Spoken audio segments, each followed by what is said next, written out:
नमस्कार. आज आपण 37व्या श्लोकाचा अर्थ जाणून घेणार आहोत.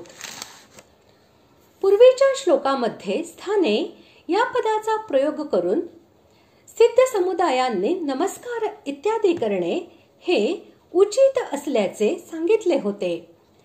आता 4 श्लोकांमध्ये भगवंतांच्या प्रभावाचे वर्णन करून तीच गोष्ट सिद्ध करीत अर्जुन वारंवार नमस्कार करीत आहे असे दाखविले आहे. श्लोक 37. कस्माश्च तेन नमरेन् महात्मन् गरीयसे भ्रमणोऽप्यादिकर्त्रे अनंत देवेश जगन्निवासत्वमक्षरं सदसत्तत्परं यत्.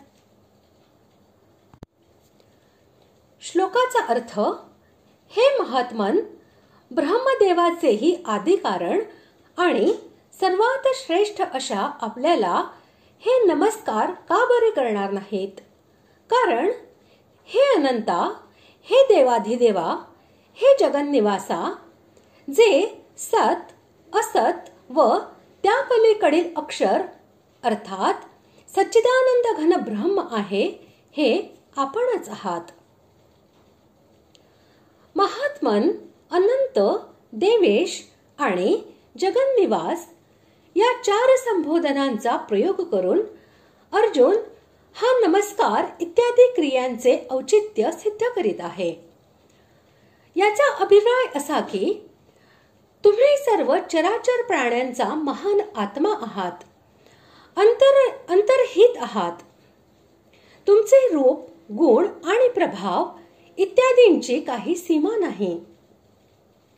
तुम्ही देवांचेही स्वामी आहात आणि संपूर्ण जगाचे एकमात्र परमाधार आहात. हे संपूर्ण जग तुमच्यामध्ये स्थित आहे आणि तुम्ही त्याच्यामध्ये व्याप्त आहात. म्हणून तुम्हाला या सर्वांनी नमस्कार इत्यादी करणे सर्व प्रकारे उचितच आहे. गरीयसे आणि ब्रह्मणोऽप्यादिकर्त्रे या दोन्ही पदांचा प्रयोगही नमस्कार इत्यादींचे औचित्य सिद्ध करण्याच्या उद्देशाने केलेला आहे. याचा अभिप्राय असा की तुम्ही सर्वात मोठे आणि श्रेष्ठतम आहात.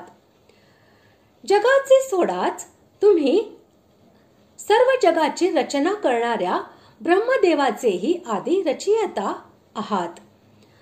सर्वांचे परमपूज्य आणि परमश्रेष्ठ असे असल्यामुळे या सर्वांनी तुम्हाला नमस्कार करणे हे उचितच आहे. ज्याचा कधी अभाव होत नाही त्या अविनाशी आत्म्याला सत म्हणतात आणि सर्व नाशवंत, अनित्य अशा वस्तूंना असत असे म्हणतात. त्यांनाच 7व्या अध्यायामध्ये परा व अपरा प्रकृती, तसेच 15व्या अध्यायामध्ये अक्षर व क्षरपुरुष असे म्हटले आहे. याच्या पलीकडे परम अक्षर सच्चिदानंद घन परमात्म तत्व हे आहे. अर्जुन हा आपल्या नमस्कारादींचे औचित्य सिद्ध करीत असे म्हणत आहे की हे सर्व तुमचेच स्वरूप आहे, म्हणून तुम्हाला नमस्कार इत्यादी करणे सर्व प्रकारे उचित आहे.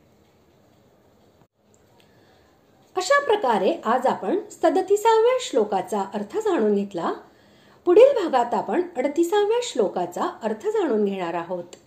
धन्यवाद.